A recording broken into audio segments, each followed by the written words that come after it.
नमस्कार दोस्तों, स्वागत है आप सभी का मेरे YouTube चैनल पर।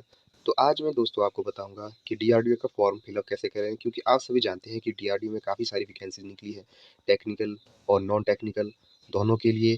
तो जो भी छात्र इस फॉर्म को फिलअप करना चाहता है तो वो इस वीडियो को अंतिम तक ज़रूर देखें। तो चलिए दोस्तों, सबसे पहले आपको क्या करना पड़ेगा, आप सबसे पहले डीआरडीओ की ऑफिशियल वेबसाइट पर आपको जाना पड़ेगा। उसके बाद आप ये पेज खुलेगा। जैसे ही आपके पास ये खुलेगा तो आपको, अगर आप फ़ोन से फॉर्म को फिलअप करें तो आपको इसको लैंडस्केप मोड में करना पड़ेगा। तो अपने फ़ोन की जो स्क्रीन है उसको रोटेट कर दीजिए। उसके बाद आपके पास ये सामने वाली स्क्रीन आ जाएगी। तो सबसे पहले आपको क्या करना पड़ेगा, क्लिक फॉर न्यू रजिस्ट्रेशन।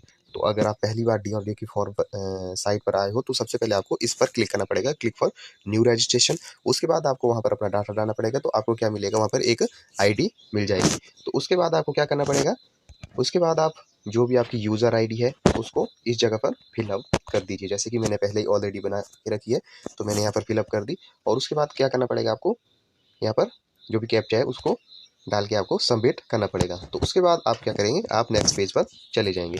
और नेक्स्ट पेज पर आपको सबसे पहले ऑप्शन आएगा कि जो आपने पासवर्ड डाला था वो, क्योंकि वो साइट के द्वारा आपको मिला है। तो उसके बाद आपको यहाँ से उसको चेंज भी कर सकते हैं, अपडेट भी कर सकते हैं। अगर आपने नहीं करना है तो इसको स्किप करके आगे चले जाएं। तो आपके पास दूसरा पेज इस तरह से खुलेगा, तो जिसमें आपको बताया होगा कि ऑनलाइन आवेदन करने से पूर्व निम्नलिखित दस्तावेज एवं उनकी स्कैन छवियां साथ रखें। तो इसमें क्या क्या बताया है, तो keep following documents and their second copies ready before applying for online application. तो सबसे पहले आपको photograph, use only recent colour photograph taken within last 30 days. इसमें क्या बताया है कि आपको जो आपने फोटो डालना है वो क्या होना चाहिए, 30 दिन के अंदर ली गई फोटो। और उसके पीछे जो बैकग्राउंड होना चाहिए वो किस तरह का होना चाहिए, व्हाइट में, और जिसमें जो कैंडिडेट होगा उसका जो चेहरा है ना वो साफ दिखाई देना चाहिए। उसके बाद जो फाइल का आकार बताया है कि 15 KB से 40 KB के मध्य रहना चाहिए, और लंबाई चौड़ाई भी बताइए आपको। तो ये सब, और जो फोटो होना चाहिए वो किस फॉर्मेट में होना चाहिए, जेपीजी और जेपीईजी या जेपीजी, ठीक है। चलिए, आगे बताया है हस्ताक्षर, सिग्नेचर के बारे में। तो सिग्नेचर बताया कि signature on plain white paper, आपको प्लेन व्हाइट पेपर पर क्या करना है, ब्लू या ब्लैक पेन से सिग्नेचर करना है। उसके बाद साइज के बारे में बताया कि 15 KB से 40 KB के बीच, ठीक है। तो चलिए, अगला जो पॉइंट बताया है, tenth matriculation certificate size should be in between, की जो 10th की जो मार्क लिस्ट है आपकी उसका जो साइज रहेगा 50 KB से 100 KB के बीच रहेगा, ठीक है दोस्तों। उसके बाद जो अगला सर्टिफिकेट बताया है कि certificate size should be in between 50 KB से लेकर 100 KB के बीच होना चाहिए। तो उसके बाद इसको, ये सारी इंस्ट्रक्शन पढ़ के आप आगे कंटिन्यू पर क्लिक कर लें। तो चलिए, अगला जो इंटरफेस खुलेगा आपके पास इस तरह से खुलेगा। तो इसमें बताया होगा कि application number, post name, application status, payment status, transaction ID, last modified date.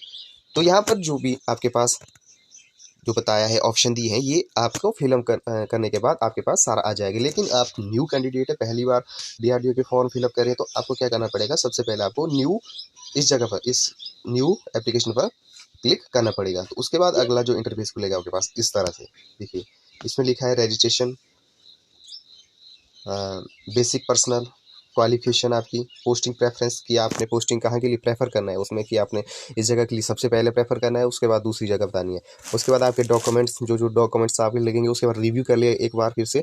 उसके बाद आपको लास्ट, अगर आप कैटेगरी के हिसाब से जो जो पेमेंट बताया है उस हिसाब से कर लीजिए।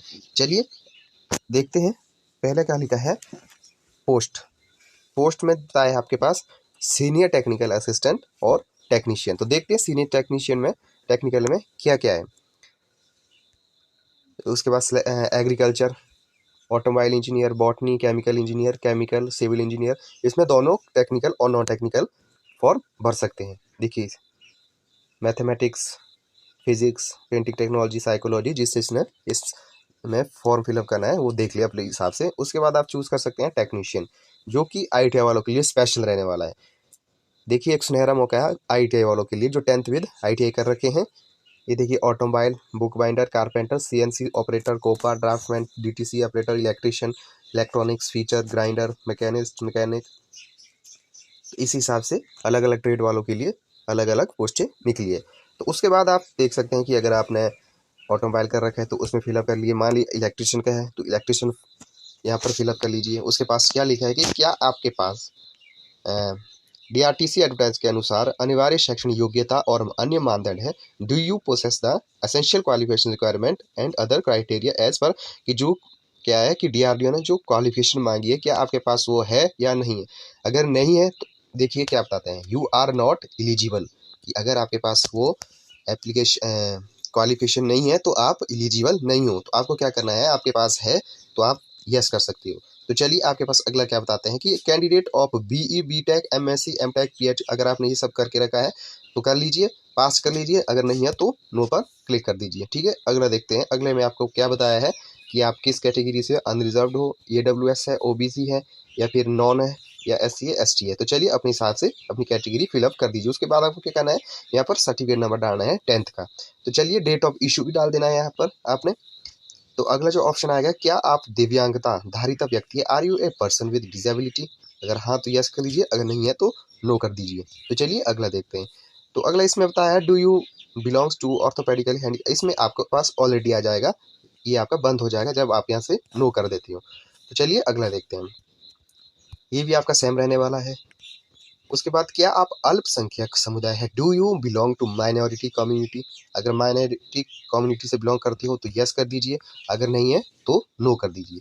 तो चलिए अगला ऑप्शन, तो आर यू एक्स सर्विसमैन, अगर एक्स सर्विसमैन हो तो यस कर दीजिए, अगर नहीं है तो नो कर दीजिए। तो अगला देखते हैं, have you already secured employment in civil side under central government on regular basic after availing, तो आप यहाँ से नो कर दीजिए क्योंकि आप फ्रेशर हो। तो चलिए अगला देखते हैं। नोट यहाँ पर दिया है कि in case of selection of yes fee is not exempted, fee is not apply gender is selected as female, क्या लिखा है कि फी इज नॉट अप्लाई केवल if gender is selected as female, कि अगर आप फीमेल हो तो आपके लिए जो फीस है वो एग्जेम्प्टेड है, आपके लिए माफ की है, आपके लिए फ्री है। तो चलिए अगला देखते हैं, आर यू विद टू, तो यहाँ से नो कर दीजिए और यहाँ से भी नो कर दीजिए। क्या आप मेधावी खिलाड़ी, आर यू है, अगर आप एक स्पोर्ट्समैन हो तो यस कर दीजिए, अगर नहीं हो तो नो कर दीजिए। तो अगला जो ऑप्शन दिया है कि क्या आप एक ऐसे व्यक्ति हैं जो जम्मू और कश्मीर राज्यों में, यहाँ पर डेट दिया है कि इस तरह सामान्य रूप से अधिवासित है, कि आप वहाँ पर थे या नहीं, तो यस कर दीजिए, यहाँ पर नो कर दीजिए। तो अगला जो दिया है ऑप्शन, क्या आप एक सरकारी सेवक है, अगर आप पहले गवर्नमेंट जॉब कर चुके हैं तो यस कर दीजिए, अगर नहीं है तो नो कर दीजिए। चलिए अगला देखते हैं। अगला आपके पास दिया है कि पहचान प्रमाण, आपने अपनी आइडेंटिटी देनी है, कि आधार कार्ड है आपके पास तो आधार कार्ड पर क्लिक कर दीजिए, उसके बाद नेशनलिटी इंडियन।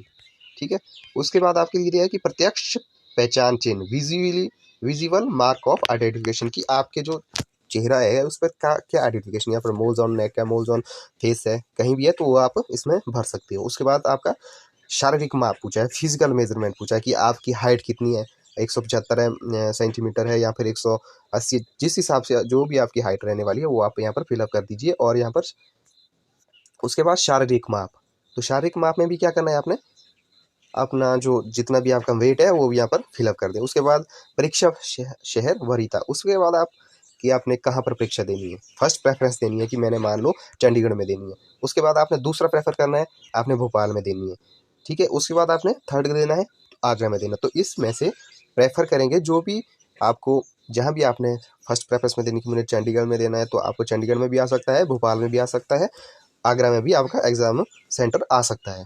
तो चलिए आगे देखते हैं। तो आगे जो बताया आपकी डेट ऑफ बर्थ बताइए, वो आपने किसके अनुसार बनी है, लिखा है यहाँ पर 10वीं मैट्रिक प्रमाण पत्र के अनुसार as per 10th matriculation certificate. ठीक है दोस्तों, तो चलिए आगे आपने क्या करना है, अपना जेंडर चूज कर लेना है। उसके बाद फादर नेम, माता का नाम, ये नॉर्मल सी चीज़ें हैं, ये आप सभी जानते हैं, आप फिलअप आसानी से कर सकते हैं। उसके बाद आगे देखिए ये आपका सेम आ जाएगा यहाँ पर। उसके बाद क्या लिखा है कि एग्जेम्प्टेड, क्योंकि एससी के छात्र, एससी और एसटी के लिए क्या है, ये फॉर्म फ्री में रहने वाला है और गर्ल्स के लिए तो ऑलरेडी फ्री में है। तो उसके बाद आप यहाँ से क्या करेंगे, वैलिडेट योर डिटेल्स, सबसे पहले वैलिडेट कर लीजिए कि आपने कौन सा फॉर्म सही, जैसे कि मैंने चूज़ नहीं किया है, आपको रेड डॉट बता देगा कि ये चीज़, ये फॉर्म आपने चूज़ नहीं किया है। ठीक है, उसके बाद आप फिर से वैलिडेट कर दीजिए। उसके बाद आप क्या करेंगे, सेव एंड नेक्स्ट, तो जैसे ही आप सेव एंड नेक्स्ट करेंगे तो आप अगले पेज पर चले जाएंगे। तो अगला जो पेज दिया गया है हमारे पास, चलिए देखते हैं। तो अगला जो पेज है ये हमारा रजिस्ट्रेशन का रह गया, बेसिक पर्सनल रह गया। उसके बाद आपकी क्वालिफिकेशन पूछी जाएगी, उसके बाद पोस्टिंग प्रेफरेंस, उसके बाद डॉक्यूमेंट्स, उसके बाद प्रीव्यू, उसके बाद पेमेंट्स, तो उसके बाद आपका फॉर्म पूरी तरह से फिलअप हो गया है। तो इसी तरह से अपना फॉर्म फिलअप करना है। तो अगर किसी को कोई दिक्कत है तो कमेंट बॉक्स में ज़रूर बताएं। किसी कोई भी प्रॉब्लम हो तो बता सकता है। ठीक है दोस्तों, चलिए मिलते हैं नेक्स्ट वीडियो में। तब तक चैनल को सब्सक्राइब जरूर करें। Thank you.